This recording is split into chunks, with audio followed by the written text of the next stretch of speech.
You know that feeling when you finally get a day off after working nonstop for months? That's exactly where Detective Chief James Rivera was that Saturday morning. He'd been dealing with back-to-back cases, late nights at the precinct, and more paperwork than any human should have to handle. All he wanted was one peaceful weekend to clear out his garage and maybe make a few bucks selling stuff he didn't need anymore.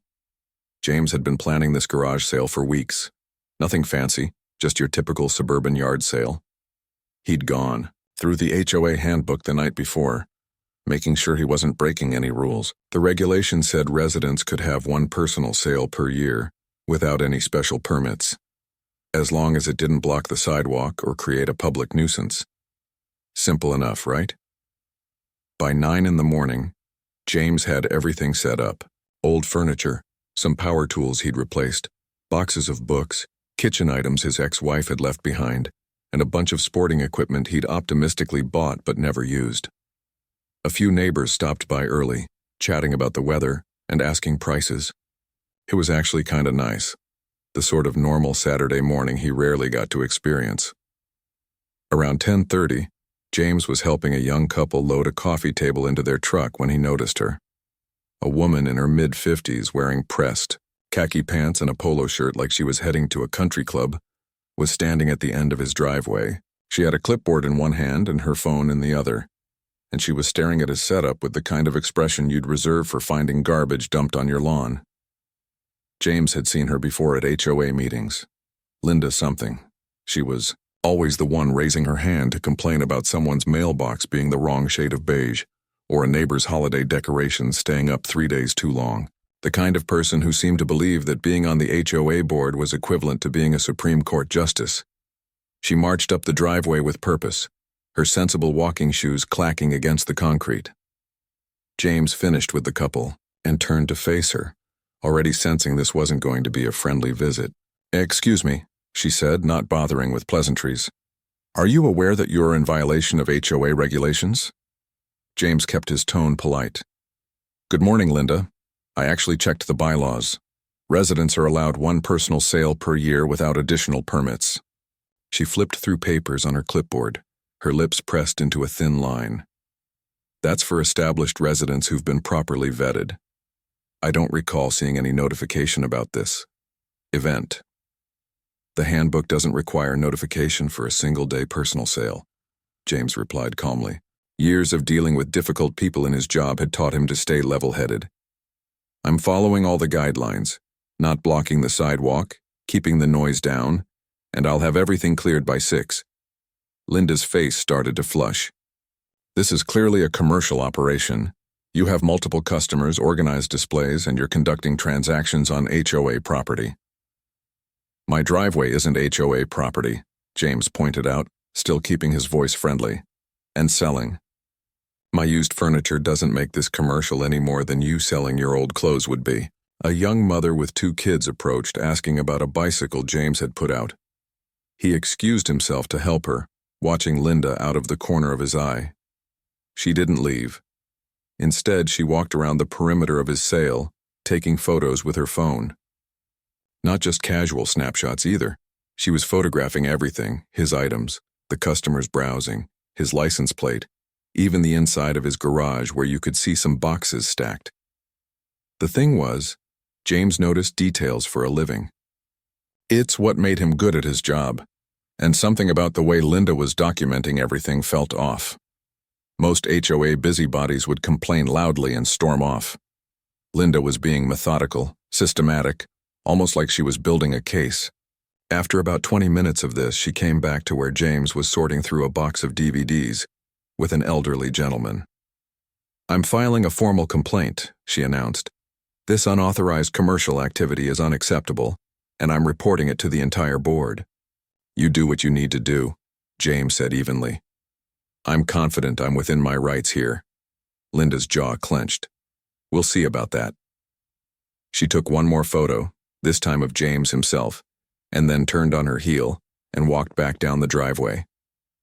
The elderly man buying the DVDs chuckled. "Don't worry about Linda. She tried to find me last year because my dog barked when the mailman came. Some people just need something to be angry about." James smiled and gave the man a good deal on the DVDs, but his mind was already working. Something about Linda's behavior bothered him.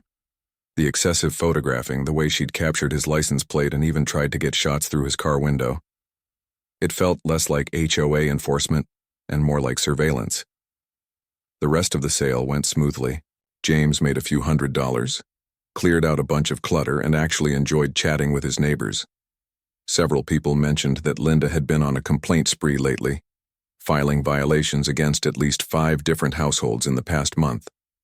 She'd reported someone for parking their car 6 inches over the property line, complained about a kid's basketball hoop being too visible from the street, and tried to get a neighbor fined because their grass was supposedly a 1/4 inch too tall. By 4 in the afternoon, James was packing up the remaining items. He'd donate what didn't sell to the thrift store down the road. As he was breaking down tables, his phone buzzed with an email notification. It was from Linda, and she'd copied the entire HOA board. The subject line read, "Urgent, illegal business operation on Maple Street." James skimmed through it, his eyebrows rising with each paragraph. According to Linda, he'd been running an unauthorized commercial enterprise, causing excessive traffic and noise pollution, creating a public disturbance, and violating multiple HOA covenants. None of it was true. Well, technically, he'd had maybe 20 people stop by throughout the day, which hardly qualified as excessive traffic. The noise pollution claim was laughable since the loudest sound had been kids laughing while looking at toys. And public disturbance? A few neighbors chatting on a Saturday morning was now a disturbance? But what caught James's attention was the level of detail in Linda's email. She'd documented timestamps for when each customer arrived, descriptions of what they purchased, estimates of how much money he'd made, and even speculation about whether he was reporting the income for tax purposes. She'd attached at least a dozen photos, including some that clearly showed the interior of his garage and personal items visible through his car windows. James sat down on his front steps, reading through the email again.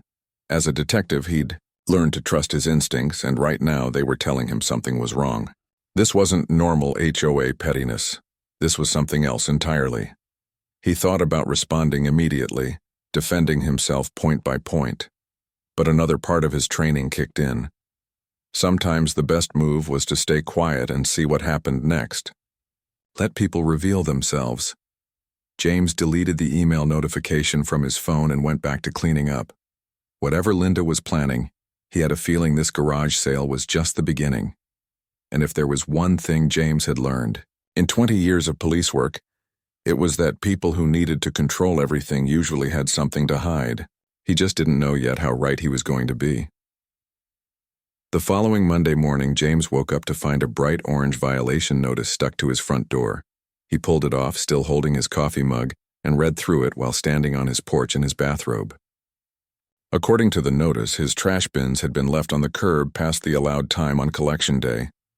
The thing was, he'd brought them in Sunday evening, a full day before this notice was dated. James walked down his driveway and checked.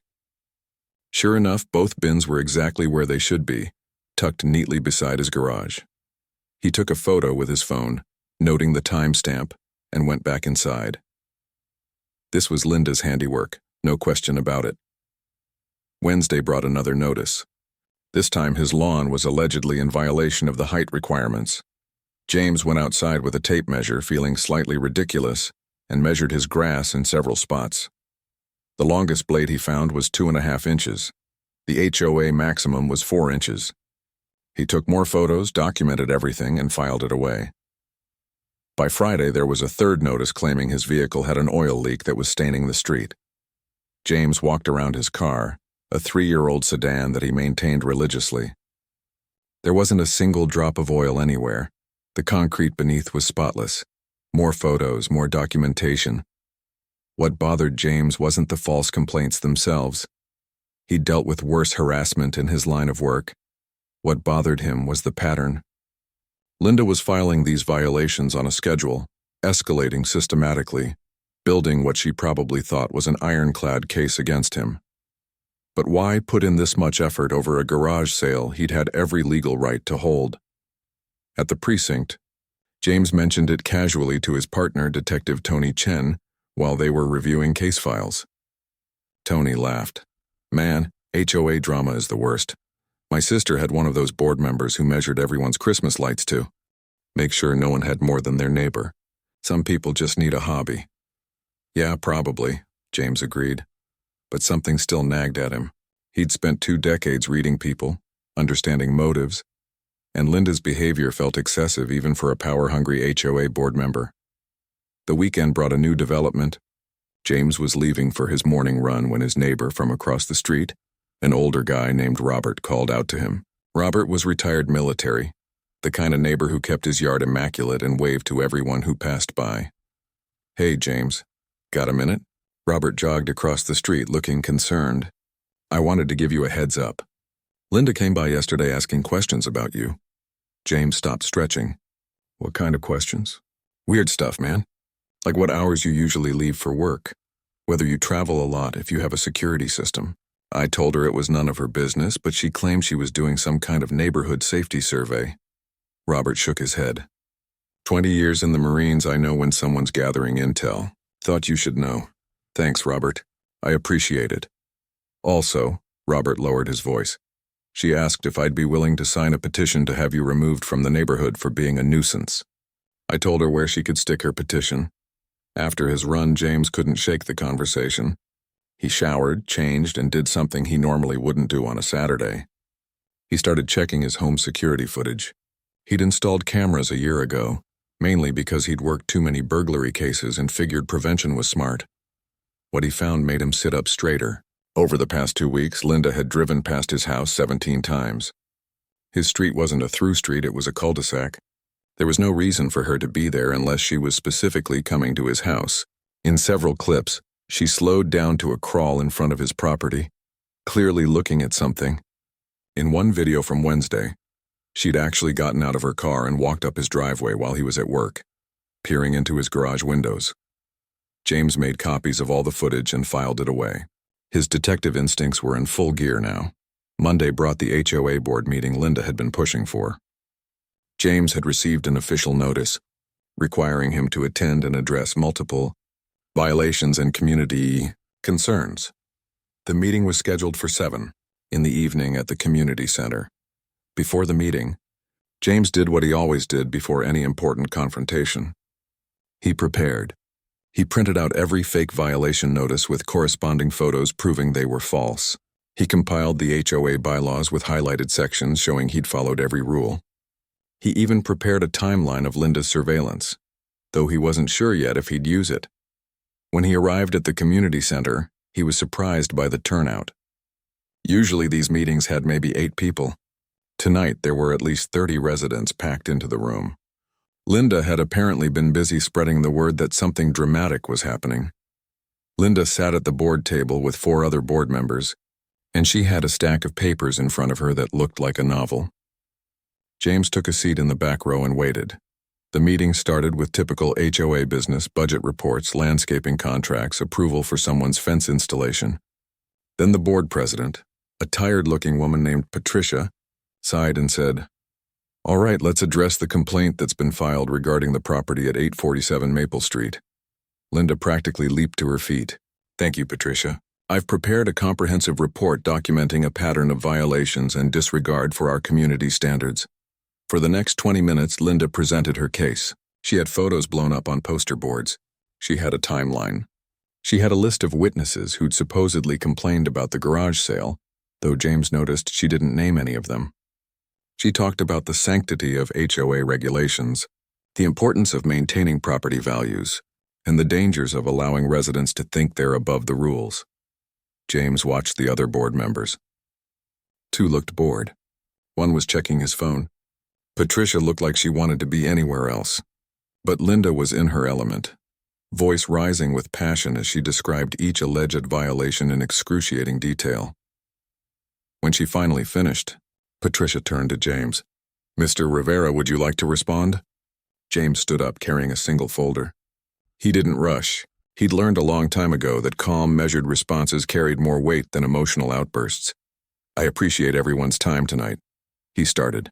"I'll keep this brief because I think the facts speak for themselves." He methodically went through each violation, showing his photos with timestamps, explaining the discrepancies. The trash bins that were supposedly left out but weren't. The grass that was well under the height limit. The imaginary oil leak. He spoke clearly, without accusation, just presenting evidence. As for the garage sale, James continued, I have a copy of the HOA handbook here. Section 7, paragraph 3, clearly states that residents may hold one personal sale per year without additional permits. I held mine on a Saturday, caused no damage to any property, and cleared everything by 6 p.m. as required. I have testimonials from 3 neighbors who attended and found it perfectly pleasant. A few people in the audience nodded. Robert, sitting in the third row, gave him a thumbs up. Linda's face was getting red. This is exactly the kind of attitude I'm talking about. He thinks that just because he can quote the handbook, he can do whatever he wants. There were complaints. From who? Patricia asked, sounding exhausted. I have them documented, Linda fumbled through her papers. Multiple residents expressed concerns to me privately. But no one filed a formal complaint except you, Patricia said. Linda, this is the 5th complaint you've filed in the past month. The board has investigated each one, and frankly, none of them have held up. Because no one takes community standards seriously anymore. Linda's voice was getting shrill. We have rules for a reason, and if we don't enforce them, this neighborhood will fall apart. James stayed quiet. Sometimes the best strategy was to let people bury themselves. Another board member, a guy named Frank, spoke up. Linda, Mr. Rivera's right. He followed the rules. And I gotta say, this feels personal. What's really going on here? Linda sputtered. I'm trying to protect our community. Someone has to care about maintaining standards. The meeting went on for another 15 minutes, but the outcome was clear. The board dismissed all complaints against James with a warning to Linda about filing frivolous violations. Patricia even apologized to James for wasting his evening. As people filed out, several neighbors stopped to shake James's hand or apologize for Linda's behavior. One woman mentioned that Linda had tried to recruit her to complain about James too. Another said Linda had been taking pictures of his house from the street. James drove home feeling like he'd won the battle, but not the war. Linda wasn't going to stop. People like her didn't back down, they escalated. And that surveillance behavior Robert had mentioned, combined with the excessive documentation, still bothered him. He just didn't realize yet that his concerns were about to become very real and very serious. Tuesday morning started like any other workday. James was at his desk reviewing reports when his phone rang. It was Detective Lisa Park from the Fraud Division, someone he'd worked with on a few cases over the years. Hey, James. Got something weird I wanted to run by you, Lisa said. We're working an identity theft case, and one of the victims lives in your neighborhood. Thought you might know them. Address is 892 Oak Lane. James pulled up a mental map of his subdivision. Oak Lane ran parallel to his street just 2 blocks over. That's pretty close to me. What happened? Classic identity theft. Someone opened 3 credit cards in the victim's name, charged about $40,000, then disappeared. But here's the interesting part. The victim, Mrs. Chen, says she's been super careful, never gives out personal information, shreds everything, monitors her credit regularly. She can't figure out how anyone got her details. Any leads? Not yet, but it gets weirder. This is the 4th case we've had in your general area in the past 6 months, all within a 2-mile radius. All victims who claim they were being careful. We're starting to think someone local is gathering information somehow. James felt something click in his mind, but he couldn't quite grasp it yet. You thinking it's organized? Like a ring? Maybe. The methods are too similar to be random. Someone's doing surveillance, gathering data, then passing it along to people who do the actual fraud. We're trying to find the connection between victims. They talked for a few more minutes about the case details, and Lisa promised to keep him updated. After hanging up, James sat back in his chair, staring at his computer screen without really seeing it. 4 identity theft cases in his area, all victims who should have been safe. Someone gathering information locally. His mind went back to Linda. The excessive photographing, the way she'd tried to get shots of the inside of his car and garage during his sale, her questions to Robert about his schedule and security system. The way she'd been systematically documenting not just him but other neighbors too. No, he thought. That's crazy. She's just an annoying HOA busybody, not a criminal. But 20 years of police work had taught him that sometimes the obvious answer was the right answer, even when it seemed too convenient. James pulled up his case management system and searched for the other identity theft victims in his area. 3 names came up besides Mrs. Chen. He cross-referenced them with his neighborhood directory, something the HOA had sent out last year with everyone's addresses and names. 2 of the victims lived in his subdivision, one on Birch Street, one on Pine Avenue. The 4th lived in the adjacent subdivision that shared the same HOA. James opened his desk drawer and pulled out the file he'd been keeping on Linda's harassment. He'd documented everything, maybe a bit obsessively, but that's what good cops did. They documented. He looked at the photos Linda had taken during his garage sale. Really looked at them. In one shot you could see a bank statement in his recycling bin. In another, his driver's license was visible through his car window on the dashboard. A third showed the inside of his garage where he had boxes labeled with his old addresses. His stomach tightened. This was exactly the kind of information identity thieves needed. Names, addresses, banking information, personal details. James pulled up his security footage again, this time going back further. He spent 2 hours going through clips, making notes. Linda had been to his house 11 times when he wasn't home. She'd photographed his mailbox from her car at least 6 times. Once she'd even walked up to his porch and appeared to be looking at mail visible through his screen door's window. He checked the dates against the timeline of when the identity theft victims had reported their incidents. Mrs. Chen had noticed the fraudulent charges in early March. James pulled up his footage from February and found 3 instances of Linda at the Chen property, always when no one appeared to be home, always with her phone out like she was taking pictures. It could be a coincidence. Linda had been harassing lots of people in the neighborhood, but James had learned not to trust coincidences, especially when they stacked up this neatly. He called Lisa back. "That case you mentioned, did Mrs. Chen ever have any issues with the HOA? Any disputes or complaints?" There was a pause while Lisa checked her notes. "Actually, yeah.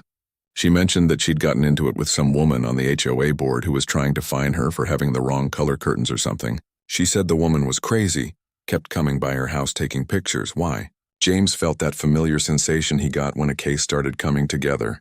"I think I might know who your surveillance person is, but I need to do some more checking before I say anything official." "You're killing me here, Rivera. Who are we talking about?" "Give me 24 hours.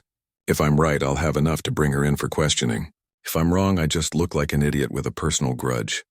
After work, James did something he normally wouldn't do. He drove to all 4 victims' houses just to look around. He wasn't conducting official surveillance, just satisfying his curiosity. At each location, he could see clear sightlines from the street to windows, mailboxes, driveways. Each house had something in common. They were on corners or in positions where someone could observe them easily without looking suspicious. His house was the same way. Corner lot, clear view from multiple angles. That evening, James sat at his kitchen table with his laptop and a notepad, building a timeline. He mapped out every interaction Linda had with him, every complaint she'd filed, every time she'd shown up at someone's house. Then he overlaid it with the dates the identity theft victims had first noticed problems. The pattern was there, faint but visible. Linda would fixate on someone, usually after some minor HOA dispute. She'd file complaints, document violations, photograph their property extensively. Then, a few weeks later, that person would become a victim of identity theft. James had been a detective long enough to know that patterns didn't prove guilt. But they gave you a direction to look, and right now every instinct he had was telling him to look hard at Linda. The next morning, he met with Lisa and another detective from Fraud, a guy named Kevin Walsh. James laid out everything he'd found, being careful to separate facts from speculation. "So you're saying this HOA lady is casing houses under the pretense of enforcing neighborhood rules?" Kevin asked, skeptical. "That's pretty elaborate." "It's perfect cover," James argued. "No one questions someone from the HOA taking pictures of houses. It's literally part of their job to document violations. She can walk around the neighborhood, photograph anything she wants, ask questions about people's schedules, and everyone just thinks she's being an annoying busybody." Lisa was already pulling up Linda's information on her computer. "Linda Hargrove, 56, lives at 1247 Willow Court. No criminal record. Been on the HOA board for 4 years, she scrolled down. Huh. She works part-time at a medical billing company. Would have access to personal information there too." "That's another data point," James said. "Medical billing means she knows how to navigate systems, understands insurance information, social security numbers, all of it." Kevin leaned back in his chair. All right, I'll bite. But we need more than a timeline and a theory. We need evidence. Hard evidence. I know, James said. That's why I'm not rushing this. But I think we should at least pull her phone records. See if there are any suspicious patterns. Check her financials, see if there's any unexplained income. And we should talk to all the victims. Ask specifically about interactions with Linda. Lisa nodded. I can justify a preliminary investigation based on what you've shown us. The pattern's strong enough. But James, you need to be careful here. If this goes sideways and she's not involved, you've got a harassment lawsuit coming your way. I know the risks, James said, but I also know when something doesn't feel right. And this doesn't feel right. They spent the next few hours building a proper case file, documenting everything properly, getting approval from their captain to open an investigation. By late afternoon, they had authorization to pull Linda's phone records and financial information. James drove home that evening knowing he'd crossed a line. This wasn't just about HOA harassment anymore. He was actively investigating someone from his own neighborhood, someone he'd have to see at community events and board meetings. If he was wrong, his life in this subdivision would become unbearable. But if he was right, Linda Hargrove wasn't just an annoying HOA Karen. She was a criminal who'd been hiding in plain sight, using her authority and her reputation as cover for something much darker. He pulled into his driveway and sat in his car for a moment, looking at his house. The same house Linda had photographed dozens of times. The same house where she'd tried to gather his personal information. Yeah, James thought. He wasn't wrong about this. He'd bet his career on it, and in a few days he'd know for sure. The next HOA meeting was scheduled for Thursday evening, exactly 1 week after Linda's failed attempt to get James in trouble. He'd spent that entire week working the investigation with Lisa and Kevin, and what they'd found was way more disturbing than any of them had expected. Linda's phone records showed a pattern of calls to 2 numbers that came back to burner phones. Those calls always happened within days of her filing HOA complaints against someone. Her bank records showed regular cash deposits, nothing huge, usually between $500 and $1,500, always an amount small enough not to trigger automatic reporting. Over the past year, she'd deposited nearly $30,000 that didn't match her reported income. But the real breakthrough came when Kevin managed to get a warrant for Linda's storage unit. She'd rented it under her maiden name at a facility 3 towns over. Inside, they found boxes and boxes of documents. Copies of driver's licenses, bank statements, medical records, insurance cards, utility bills. Information on at least 60 people from 3 different HOA communities, not just James's neighborhood. The way she'd organized everything made James's skin crawl. Each victim had their own folder with notes about their daily routines, when they left for work, whether they had security systems, even details about their vacation schedules gathered from casual conversations at HOA meetings. She's been doing this for at least 2 years, Lisa had said, standing in the storage unit surrounded by evidence, maybe longer. She's got a whole operation going. They'd brought Linda in for questioning yesterday. She'd lawyered up immediately and wasn't talking. But they had enough for charges: identity theft, fraud, conspiracy, and about a dozen other counts. Kevin had tracked down her 2 accomplices, the ones with the burner phones, and they were singing like canaries trying to cut deals. But James still had to go to the HOA meeting tonight. The board didn't know yet what had happened. The arrest hadn't been made public, and Linda was out on bail. James had mixed feelings about facing her, knowing what he knew, but he also wanted to see how she'd react. Would she know that her world was about to collapse? He arrived at the community center at 6:45. The parking lot was more crowded than usual. Word had gotten around that Linda was planning to bring up the James Rivera problem again, and apparently people wanted to see the drama. Inside, the usual setup. Folding chairs in rows, a table at the front for board members, terrible fluorescent lighting. That made everyone look slightly ill. James took a seat in the middle this time, not hiding in the back. Linda arrived right at 7, and James felt a chill watching her. She looked completely normal. Professional outfit, her ever-present clipboard, a confident smile as she greeted other board members. If you didn't know what she'd been doing, you'd never guess. She was just Linda, the dedicated HOA volunteer who cared maybe a bit too much about neighborhood standards. Their eyes met across the room for just a second.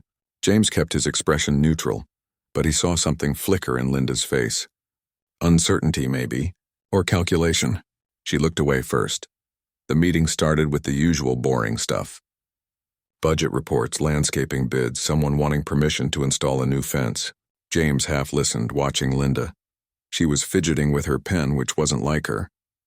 Linda was usually the picture of composed authority at these meetings. Then Patricia, the board president, cleared her throat. All right, before we move to new business, I want to address something. Linda has submitted another complaint regarding the property at 847 Maple Street. Here we go, James thought. Linda stood up, but she seemed less confident than last time. Yes, thank you, Patricia. I've continued to document ongoing issues with Mr. Rivera's property. I have additional photographs and evidence that— Linda, Patricia interrupted, and her voice had an edge to it. I received a very interesting phone call this afternoon from the police department. They informed me that you've been arrested. Is that true? The room went dead silent. You could have heard a pin drop. Every head turned to look at Linda. Linda's face went pale, then bright red. That's a personal matter that has nothing to do with HOA business. I don't appreciate this ambush, Patricia. It has everything to do with HOA business if you've been using your position on this board to commit crimes, Patricia shot back. She looked angrier than James had ever seen her. They told me you've been stealing people's personal information. People in this neighborhood? Our neighbors, the room erupted. People were talking over each other. Some demanding answers, others looking shocked. One woman in the front row stood up and pointed at Linda. You came to my house last month. You took pictures of everything. Was I one of your victims? Linda grabbed her clipboard like it was a life preserver. This is ridiculous. I've dedicated 4 years to this HOA. I've worked tirelessly to maintain our property values and community standards. And this is how you repay me? By believing some police conspiracy theory? James had been silent until now. But something in Linda's voice, that self-righteous indignation, the way she was trying to flip this around, made him stand up. It's not a conspiracy theory, Linda, he said calmly. And you know that. Linda whirled to face him. Of course you're behind this. You couldn't handle being held accountable for your violations, so you made up this whole story to discredit me. I didn't make up anything, James said, still keeping his voice level. I just did my job. Your job? Linda's voice was getting shrill. What are you talking about? This was the moment. James had debated whether to do this here, in front of everyone, or to just let the legal system handle it quietly. But looking at Linda, seeing how she was still trying to manipulate everyone, still trying to play the victim, he decided these people deserved to know the truth. I'm Detective Chief James Rivera, he said clearly, loud enough for everyone to hear. I run the Criminal Investigations Division for the Metropolitan Police Department, and for the past week I've been investigating you for identity theft, fraud, and conspiracy. You could have heard a heartbeat in that room. Every single person was frozen, staring at either James or Linda. Linda's mouth opened and closed like a fish. You're a cop? Detective Chief, actually, James corrected. 22 years on the force. The last 8 running major investigations. He turned to address the room. I know a lot of you have had run-ins with Linda over HOA violations. Some of you probably thought she was just overly enthusiastic about rules. But what she was really doing was using her position to gather your personal information. She'd pick fights over minor violations as an excuse to photograph your homes, your cars, your mailboxes. Anything that gave her access to personal data. An older man in the third row stood up, his hands shaking. She came to my house 5 times in 1 month. Said my hedge was too tall. She took pictures of my garage, my car, everything. Same here, another woman called out. She got into an argument with me about my fence color and spent 20 minutes walking around my property with her phone. More voices joined in. The room was filling with angry, scared people who were all realizing they'd been targeted. Linda was backing toward the door. This is insane. You're all insane. I was just doing my job as an HOA board member. You were doing a lot more than that, James said. He pulled out his phone and held it up. I've got security footage of you at my house 11 times when I wasn't home. I've got records of you asking my neighbors about my schedule, my security system, whether I travel for work. That's not HOA business, Linda, that's surveillance. Yeah, you're just trying to get revenge. Linda shot back, but her voice was cracking now. Because I caught you breaking the rules. I didn't break any rules, James said calmly. You know that. You've always known that. The garage sale was legal. All your complaints were false. You picked a fight with me because that's what you do. You pick fights with people so you have an excuse to document their lives. But you picked the wrong person this time. Linda's face was a mix of rage and fear. I want my lawyer. I'm not saying anything else without my lawyer. That's your right, James agreed. But everyone here deserves to know what you did. We found your storage unit, Linda. Boxes full of personal information from people in this neighborhood and 2 others. Driver's licenses, bank statements, medical records. You had information on 60 people. 60 families whose lives you put at risk so you could make some extra cash. A woman near the back started crying. Her husband had his arm around her and he stood up. We were victims of identity theft 6 months ago. Someone opened credit cards in our names. We lost thousands of dollars. Was that you? Linda didn't answer. She just stood there, her clipboard held against her chest like a shield. Patricia's voice was cold. Linda, you're removed from the HOA board effective immediately. And I think you should leave this meeting. Fine. Linda's voice was loud, defensive. You're all going to regret this when my lawyer proves this is all a setup. She turned and stormed toward the door, but her hands were shaking so badly she dropped her clipboard. Papers scattered everywhere. As she bent to pick them up, James could see that her confidence had completely cracked. She wasn't the authoritative HOA enforcer anymore. She was just a woman who'd gotten caught. After she left, the room stayed quiet for a long moment. Then Patricia turned to James. Is it true? All of it? Yes, ma'am, James said. She'll be facing formal charges. If anyone here has been a victim of identity theft in the past 2 years, please contact the fraud division. Detective Lisa Park is handling the case. The meeting dissolved after that. Nobody cared about fence permits or landscaping contracts anymore. People crowded around James, some thanking him, others asking questions, a few just wanting to shake his hand. Robert, his neighbor, clapped him on the shoulder. Man, I knew something was off about her. But this is crazy. Yeah, James agreed. It really is. As he drove home later, James felt exhausted but satisfied. Linda would go to trial, and with the evidence they had, she'd probably spend the next several years in prison. Her accomplices were already cooperating, which meant they might recover some of the money victims had lost. But what really got James was how long she'd been doing it. 2 years, maybe more, hiding behind her HOA authority, using people's annoyance with her as camouflage for something much worse. He pulled into his driveway and sat for a moment, looking at his house. The house Linda had photographed so many times. The house where this whole thing had started with a simple garage sale. Sometimes, James thought, the universe had a funny way of putting the right person in the right place. If Linda had targeted literally anyone else in the neighborhood, she might have gotten away with it for years more. But she'd picked a detective, and that had been her biggest mistake. 3 months later, James was in his backyard grilling burgers when his phone buzzed. It was Lisa from the fraud division. Thought you'd want to know, she said. The jury came back. Guilty on all counts. James felt a weight lift off his shoulders that he hadn't even realized he'd been carrying. How long? Judge gave her 8 years federal prison. No possibility of parole for at least 5. Her 2 accomplices got 4 years each since they cooperated, but Linda fought it all the way to the end. Didn't do her any favors. 8 years, James repeated. Good, that's good. It really is. And James, I wanted to thank you again. If you hadn't connected those dots, she'd still be out there doing this. We estimate she hit at least 200 victims across a dozen neighborhoods.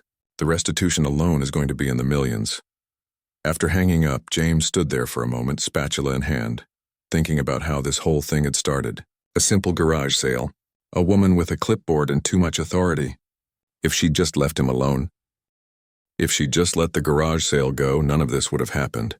But that wasn't how people like Linda operated. They couldn't let things go. They had to win, had to control, had to prove they were right. And that compulsion, that absolute need to dominate every situation had been her downfall. The neighborhood had changed since that HOA meeting. The first week after Linda's arrest had been chaos. People checking their credit reports, filing police statements, comparing notes about their interactions with her. The local news had picked up the story, and for a few days, James's quiet suburban street had news vans parked on it. The HOA board had issued a formal apology to James and several other residents Linda had targeted. They'd implemented new rules about board member conduct. background checks, and privacy protections. Patricia had personally come to James's house to apologize for not seeing what Linda was doing sooner. "We just thought she was passionate about the neighborhood," Patricia had said, looking embarrassed. "We should have known something was wrong when she was filing complaints every single week. But we just kept thinking she'd calm down eventually. She was good at hiding it," James had told her. "That's what made her dangerous. She had the perfect cover. The trial itself had been interesting," James had testified, walking the jury through how he'd first noticed the pattern, how he'd connected Linda's harassment to the identity theft cases. The defense attorney had tried to paint James as having a personal vendetta, but the evidence was overwhelming. The storage unit alone had sealed Linda's fate. Box after box of stolen personal information, meticulously organized. The prosecutors had brought in victim after victim to testify. An elderly couple who'd lost their retirement savings. A single mother who'd spent 2 years fighting fraudulent charges. A veteran who'd had his medical benefits compromised. Linda had sat through it all with the same rigid, self-righteous expression she'd worn at HOA meetings. Even when the verdict was read, she'd barely reacted. Just a slight tightening around her eyes, a pressed-together mouth. She'd turned to look at James once, and the hatred in that look had been pure and intense. But James had dealt with criminals his entire career. Linda's hatred didn't bother him. What bothered him was thinking about all the people she'd hurt, all the families she'd damaged just to make some extra money. The doorbell rang, pulling James out of his thoughts. He flipped the burgers one more time and went to answer it. Robert was standing there with his wife carrying a 6-pack of beer and a pie. "Heard the news about the verdict," Robert said with a big grin. "Figured we should celebrate." Over the next hour, more neighbors showed up. It turned into an impromptu block party. Someone brought chips. Someone else brought their speaker for music. Kids were running around playing in the street while adults stood in clusters talking and laughing. Mrs. Chen, the first identity theft victim James had learned about, came over to where he was manning the grill. She was a tiny woman in her 70s, but she had a firm handshake and direct eyes. "Detective Rivera, I wanted to thank you properly," she said. "I got most of my money back because of your investigation. More importantly, I can sleep at night now knowing that woman can't hurt anyone else." "I'm glad we could help," James said. "And please call me James, we're neighbors." "Only if you call me Helen," she smiled. "You know, when Linda came to my house complaining about my curtains, I thought she was just a busybody with too much time on her hands. I never imagined—" She trailed off, shaking her head. "Nobody did," James said. That was her strategy. Be so annoying that people dismissed her as just a nuisance instead of a threat. "Well, she picked the wrong nuisance to annoy this time," Helen said with satisfaction. 8 years. Good riddance." As the evening went on and the sun started setting, James found himself sitting on his front steps, watching his neighbors. They were relaxed now, laughing, kids playing without worry. The tension that had hung over the neighborhood for months was finally gone. Patricia came over and sat down next to him. "You know, the board voted yesterday. We want to formally recognize what you did. Maybe a plaque or something. I know it sounds cheesy, but people want to do something to thank you." James laughed. "A plaque? That's definitely cheesy, but I appreciate the thought." "You literally saved this neighborhood," Patricia said seriously. "Linda had been stealing from us for 2 years. Who knows how much longer she would have gotten away with it if you hadn't figured it out." "I was just doing my job," James said. "Well, technically it became my job. Initially I was just annoyed about the fake violation notices." "That's the crazy part," Patricia shook her head. "If she'd just left you alone after the garage sale, none of this would have happened. She could have kept doing her thing, but she had to push it, had to try to win. People like Linda always push too far," James said. "It's in their nature. They can't help themselves." Later that night, after everyone had gone home and James was cleaning up paper plates and empty bottles, he got a text from Tony, his partner at work. It was a link to a news article. The headline read, "HOA board member sentenced to 8 years for identity theft ring." Below was a photo of Linda being led into the courthouse in handcuffs. James read through the article. It detailed the scope of her operation, the number of victims, the amount of money stolen. It mentioned James's role in uncovering the scheme, describing him as an alert detective who noticed patterns others had missed. The article ended with a quote from the prosecutor. This case demonstrates that criminals can hide in plain sight, using positions of minor authority to commit serious crimes. We're grateful to Detective Rivera for his diligence and his commitment to justice, even in his own neighborhood.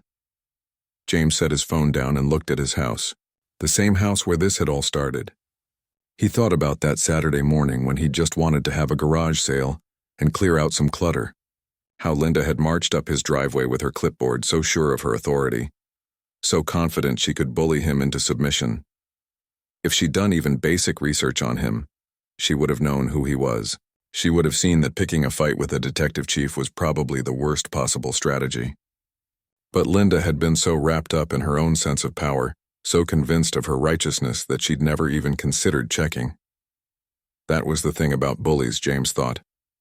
They rarely expected anyone to fight back, and they definitely didn't expect their victims to have the skills and resources to dismantle their entire operation. His phone buzzed again. This time it was a message from Kevin, the other detective who'd worked the case. "Drinks next week to celebrate? First round's on you, Detective Chief, you earned it." James smiled and typed back, "Deal. But only if we don't talk about HOA politics." "Agreed. I've had enough of that to last a lifetime." James locked up his house and headed to bed.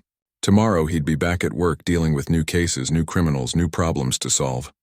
But tonight he could sleep knowing that his neighborhood was safe, that Linda Hargrove was where she belonged, and that sometimes justice worked exactly the way it was supposed to. As he was falling asleep, he had one last thought about the whole situation. It was almost funny in a dark way. Linda had spent years building her little empire, using her HOA position to prey on unsuspecting neighbors. She'd probably thought she was untouchable, too clever to get caught, but then she'd met a detective at a garage sale, and that had been the beginning of the end. James had seen a lot of criminals over the years, but Linda's case would stick with him. Not because it was the most violent or the most dramatic, but because of the sheer arrogance of it, the absolute certainty that she could do whatever she wanted and no one would stop her. The next morning, James was having coffee on his porch when Robert walked over with his dog. "Morning," Robert called out. "Beautiful day, isn't it?" "Sure is," James agreed. "You know what the best part is?" Robert said, grinning. "No more violation notices. No more Linda driving by taking pictures. No more wondering if she's going to find something new to complain about." "That is pretty nice," James admitted. "Plus," Robert continued, "property values probably went up now that we're not known as that neighborhood with the identity theft ring." They both laughed. It was the kind of laugh that comes with relief, with tension finally released. "Hey, James," Robert said as he was leaving. "Thanks for everything." "Anytime," James said. "That's what neighbors are for." As Robert walked away, James sat back in his chair and looked at his street. It was a perfect suburban morning. Birds singing, kids riding bikes, someone mowing their lawn down the block. Normal, peaceful, safe. And in a storage unit 3 towns over, now empty, there were no more boxes of stolen lives. No more schemes. No more Linda. James raised his coffee cup in a silent toast to the universe's sense of irony. Sometimes the bad guys picked the wrong target. Sometimes justice showed up at a garage sale with a clipboard and a bad attitude. And sometimes, just sometimes, the story ended exactly the way it should. With the criminal in prison, the neighborhood at peace, and a detective chief finally getting to enjoy his weekend off without any HOA drama, though he probably wouldn't be having another garage sale anytime soon. Once was definitely enough.